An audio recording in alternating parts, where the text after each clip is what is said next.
Thank you for tuning in to another episode of the Business Minute. I'm here joined today with Miss Andrews-Hartman. How are you today, ma'am? I'm doing awesome. How are you doing today? No complaints. I'm doing fine. So, Miss Hartman, if I may ask, what is the name of your business? It's actually Love Speaks, a nonprofit organization. It stands for Letting Our Voices Emerge while spiritually providing education and knowledge. Oh, I love that. Thank you. And what is the functionality of you guys' organization? So basically what we do, we are a nonprofit organization. It is a group of male and female leaders of adults ages 22 and older. And we basically get together and we help our youth ages. We start 10 to 25, but like when I do summer camps or, girl empowerment events, I kind of go a little bit younger, maybe 8 years of age of younger, to kind of catch them at that age. And basically we create consistent programs within the community. So every month we're actually doing either a community service project. Like last night we actually had a girls' night where I let the older girls come over and just talk. And basically we provide the programs, we provide mentorship, we provide basically try to provide all avenues to the actual girls and males and females basically within, in the community for the organization. Okay, that's wonderful. All right, so let me ask, how long have you guys been active? This year, 6 years. Oh, wow. All right, yes, that's amazing. Make 6 years. I'm 29 years old. I started when I was 23. I started out with just girls. So it was just called Love, which was letting our voices emerge. And basically our vision and everything is to renew, reconstruct, and revise the minds of our youth. So basically start off with just all girls, and then of course, it became Love Speaks about 3 years ago, when I met my husband now. So it became Speaks, he came into the male portion of it. And so basically since then, that's what we actually been doing. So 6 long years, a lot of work, a lot of things put into it. I stopped at one point, maybe for about a good 7 to 8 months, but then, I kind of had to get my head on straight and continue on. Ever since then, I kind of been running with it. All right, okay. All right, well, that leads me to my next question. What really inspired you to start this organization? Well, to kind of give a background story, I really, back in the day, I'm 29, so back in the day, we had Boys and Girls Clubs. So the youth of today are totally different than what we were. So I found another way to try to appeal to them. My whole point is to be the example, to actually be who I wanted someone to be to me, basically. I create avenues, like last night, last night we had girls' night, and I think the youngest girl was 15 and the oldest was 17, and she's actually, one was 17, one was 18, and I think one was 16. I think I had like 7 or 8 girls in the room, and we actually were doing, she's going off to college, basically, and she just started telling her story. So our whole point is really to create an avenue for an outlet. I let them talk about whatever they want to talk about. I don't stop them from talking about specific subjects or anything like that, whether it be sex, whether it be boys, what about relationships. So really that's what inspired me. Honestly, all they want someone to do is truly listen to them. So, creating a atmosphere of allowing them to truly be themselves so I can help from that avenue of where they are, that's what truly inspired me. To continue to do something for God, the number one thing, to try to, be there for them in different avenues, basically be who I wanted somebody to be to me, kind of like big sister, things like that. I had a big sister, but, as far as my childhood, it was very different. So growing up, when I basically started to do it, I had just left this church I used to be a part of, and I basically didn't go into another church at that time. So I was like, what can I do with my life? And I just sat down and I wrote the vision out, and I wrote it on paper, and then I was living in a small apartment, and I just invited everybody over that was interested, in starting with me, and forth with the help. And of course, a lot of people are gonna come in the beginning, but there's only one girl that is still with me from 6 years ago, from like the beginning or whatever. Her name is Lauren, and she stuck it out with me still till today. So yeah, that's really what inspired me, because just really being that for someone, not just creating programs, but you creating an outlet You know, they don't run to the club, they don't run to drugs, they don't run to sex, they don't run to relationships. But if they were to get into any of these avenues, then it is an open door policy of, okay, well, what you want to talk about today? Okay, you're in a relationship, but what is he doing? You know, basically to be an open ear. And also, I have a policy of no one, whatever stays in his room, it keeps in his room. The only time that I tell a parent anything is when it has to do with suicide, because I cannot watch a child in all avenues, but it's about relationships, how I create that avenue, and parents basically try to trust me. Well, they do trust me basically to actually provide that for their kids. Okay, that is wonderful that you create an atmosphere where they feel welcome, their point is not dismissed, and a sense of confidentiality. That's definitely important when dealing with trust, so I commend you on that. Yeah, it does. It takes a lot think about you, like, it takes a lot to trust somebody these days. It does. Especially today. So when you meet people, some people give trust in the beginning until you give a reason not to, but then you have people that don't, you know, like, actually one of my youth said last night, it's very hard to open up to people because they be wanting a specific response, but they don't always get it. They always get, oh, well, you'll be all right. Oh, just pray about it. And they told me they were tired of really hearing that, oh, you'll get over it. Oh, you're just a teenager. They need somebody to help them, not just tell them, oh, it's going to be all right. You know, actually real deal, honestly, unexplicit, just the truth, you know. Nothing to play with, give examples of your own personal life. So, yeah, completely understand. All right. So with, you know, and you kind of delved into my next question earlier. I wanted to know, throughout these 6 years, what obstacles did you encounter along the way? I've encountered a lot. Honestly, even being in nonprofit, being in business, being in ministry, whichever way you want to call it, you're going to deal with situations. You're going to have to learn how to deal with people. You're going to have to deal with, whether you have a small crowd, whether you have a big crowd, you're going to deal with whether people support you or people don't support you. But overall, the one thing is that I think I encounter a lot, which is dealing with the multiple personalities of not only the youth but the adults that were on my team. Honestly, I learned how to deal with people.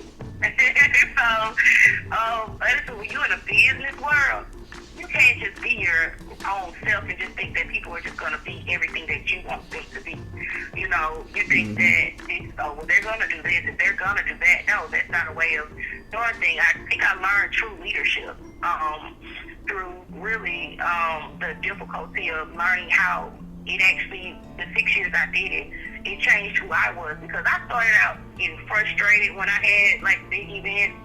I was always frustrated, or I also didn't understand why people didn't want to be a part anymore.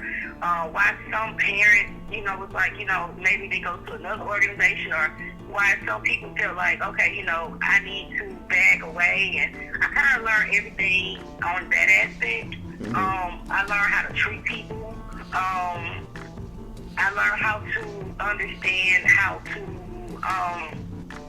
I get close to all of my youth, but it also taught me, like, a lot of my youth I got really close to, just personal life, hanging with them.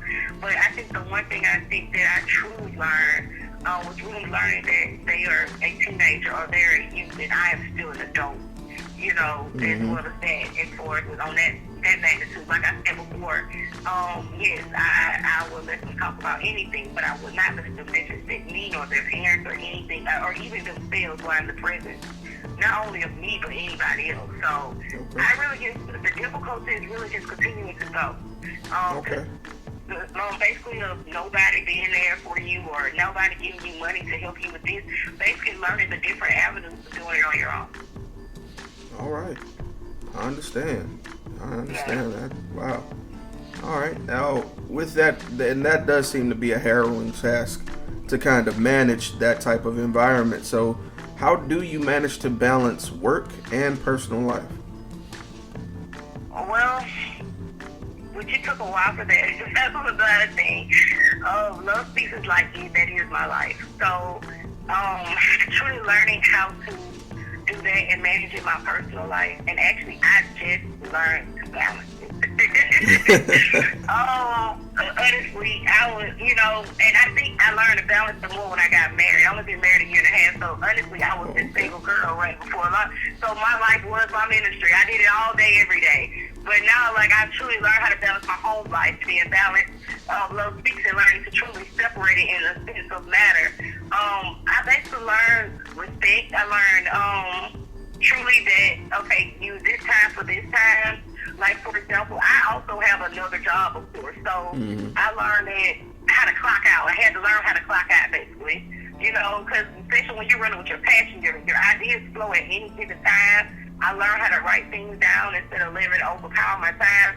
I learned how to put my cell phone down and understand, okay, this is home life right now, and this is work life right here. So it took a lot of discipline. I actually just learned it. So I would say it took a lot of discipline. Just learning to balance, just understanding that, it's still going to be there, when I clock back into it. So just really learning the whole respect and understanding of everything. All right. Well, I understand because managing my time is something I'm learning as well. It's definitely not something you learn overnight. So I hear you there. No, you don't learn it at all overnight. It's one of those things, honestly, my husband had to like bang it. And I was like, okay. And he's good with it. He was like, hey, that's a little sick right now, we at home. I was like, gosh. But everybody will understand when you have like a passion. But even though you have a passion and you need for something, there's a time when you have to say, hey, let me handle me. Let me handle my personal life. And then it's always going to be there because guess what? It is you.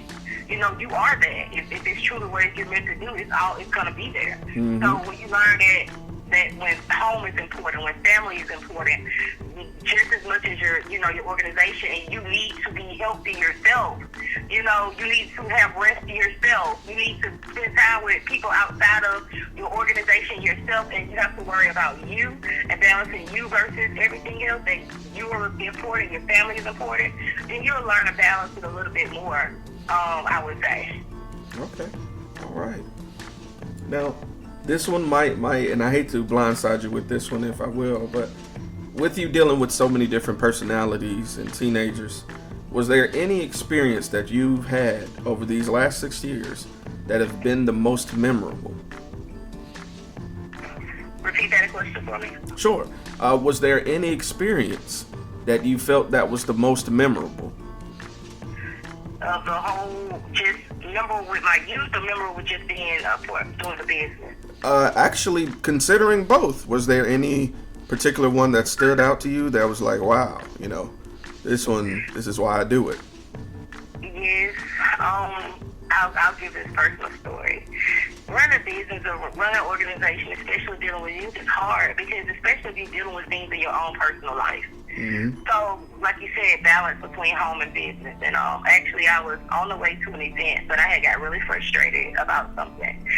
And I was like, you know what, I give up. My husband was like, well, you can give up, but we got to keep going. Like, we got 5, 6 other people on the team. You can just stop, we'll keep going. And I think one day I went to it's another organization out there called Divine Purpose. And I ended up going to an event called Push for Peace. And I had went to the bathroom, and I'm coming back to the bathroom from the bathroom. And I saw a girl crying on the stairway. And I was like, part of me was like, just keep walking, you had a bad day. But of course, my heart and my compassion is like, well, what's going on? And not to tell the actual story, because that's her own personal business, but she was crying about the situation. And I was like, I started to just speak and just talk to her, and honestly, by the end of that conversation, she hugged me. She said, thank you so much. And I deal with her until today, and she's like 16, and now she's a second year of college, and I followed them to college. All right. And just that day, I want to say, when I feel like giving up, like when you because I'm strong and I can take on a lot. But when you're dealing with personal issues and dealing with business or organization issues, some days you just like, I really don't want to do this anymore. I think everybody understands you keep living and you have a business. Some days you're like, look, I just want to shut this down, and I really don't want to do this anymore. And it was that day that I gave up, and it was that same day that I was reminded, no, this is why I do it. I don't do to have events. I don't do it to have snacks for the girls. I don't do it to just have programs in the community. Yes, that's our basis, but that's the outline of everything. I do it to change a life. So that day I want to say is very, very memorable. Or when you hear one of your teenagers say, the closer that when I got in this, I got closer to God. You don't hear a lot of youth today saying, this helped me get closer to God. I let them know, yes, I am the outlet. Yes, this organization is the outlet. But if I am not available, because I have my own personal life, that's when you balance it. Mm-hmm. They know exactly what the source is and what they have to do. So I would say that was one very memorable moment to me, to remind me of this is why I do it. Like, I don't do it to, I spend a lot of events when you do these days, it take a lot of pressure, it take a lot of work. Like right now we have events that are coming up. We have an award show for teen and young adults. And I know that it's going to take a lot to do this event because I do big events.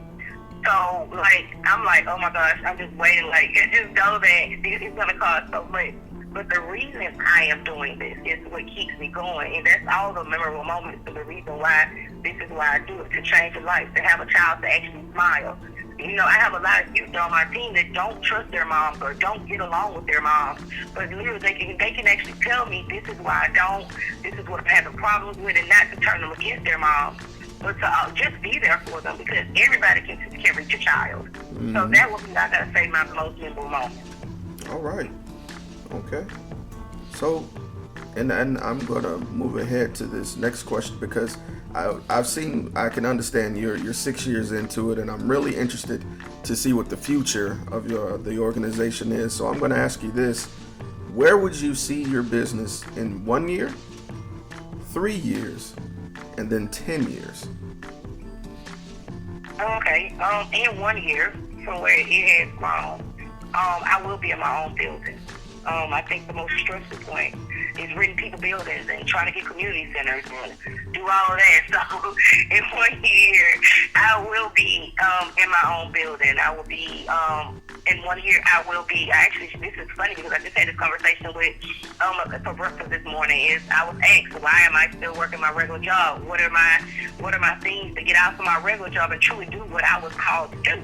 Mm-hmm. And my goal in 1 year is to get grants, honestly, to be able to provide a space so I can be able to provide income, so me and my close teammates that actually do the work for the organization, my goal is to actually get them off of their jobs, and if not to get them off of their jobs, to get them part-time so we can truly do the work that we're supposed to do, rather than being tired and worn down from working a 40-hour shift and 40-hour shift per week, and then turn around and have to work 40 hours with the kids per week. So I would say in 1 year that. In 3 years, I would like to be more than just Mobile. Honestly, my next work will be in Montgomery. Still in Alabama. My next work, I would say, would be to start a chapter in Montgomery.